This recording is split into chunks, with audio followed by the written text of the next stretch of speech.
तौसीफ साहब, आज save Chaugan movement हमने तैयार की है, एक फोरम तैयार किया है। तो उसकी अभी हमने अडॉक कमेटी बनाई है।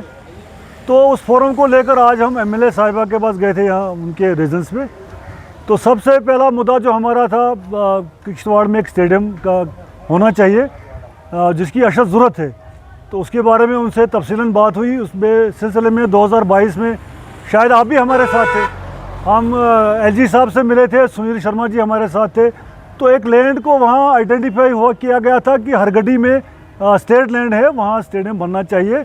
तो वही बातें आज इनके साथ हुई यहाँ की स्टेडियम किश्तवाड़ में होना चाहिए जिसकी अशद ज़रूरत है।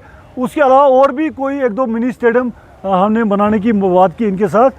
तो उसके अलावा चौगान में जो ये जो रेडियाँ लगी हैं या चौगान में लोग गाड़ियाँ लेकर आते हैं, या चौगान में कोई टूर्नामेंट के नाम पे कोई परमानेंट स्ट्रक्चर बनाने की कोशिश करेगा। तो हमने साफ अल्फाज में इनसे कहा कि परमानेंट स्ट्रक्चर के लिए हम किसी को अलाउ नहीं करेंगे, उसमें हमें आपका सहयोग चाहिए, साथ चाहिए। तो हमें इनकी तरफ से पूरा आश्वासन मिला। स्टेडियम के बारे में हम पूरी कोशिश करेंगे, इन्होंने कहा एमएलए साहिबा ने। उसके अलावा रेडियाँ जो लगी है उसके बारे में तफसीलन बात हुई, या चौगान की डेवलपमेंट के लिए, चौगान की सफाई के लिए, ये सारी बातें हमने इनसे डिस्कस की।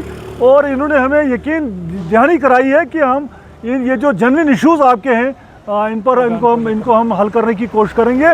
और इन्होंने कहा कि पूरा सहयोग, पूरा साथ हमारा रहेगा इन इश्यूज़ को लेकर। तो यही सारे बातें हुई। उसके बाद हम एलओपी साहब से भी मिलेंगे, उसके बाद सजाद साहब से भी मिलेंगे। हम तीनों रिप्रेजेंटेटिव से मिलेंगे क्योंकि किश्तवाड़ में स्टेडियम होना चाहिए।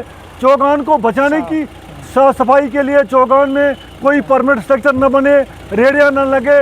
और ये सारी बातें हम इन सभी रिप्रेजेंटेटिव के साथ करेंगे। आने वाले टाइम में एलओपी साहब से मिलेंगे, सजाद साहब से भी मिलेंगे। तो एमएलए साहिबा का हम शुक्रिया अदा करते हैं, इन्होंने हमें टाइम दिया, हमारी बातें ढंग से सुनी, गौर से सुनी और आश्वासन दिया कि हम पूरा सहयोग देंगे, पूरा साथ देंगे, पूरा कोऑपरेट करेंगे।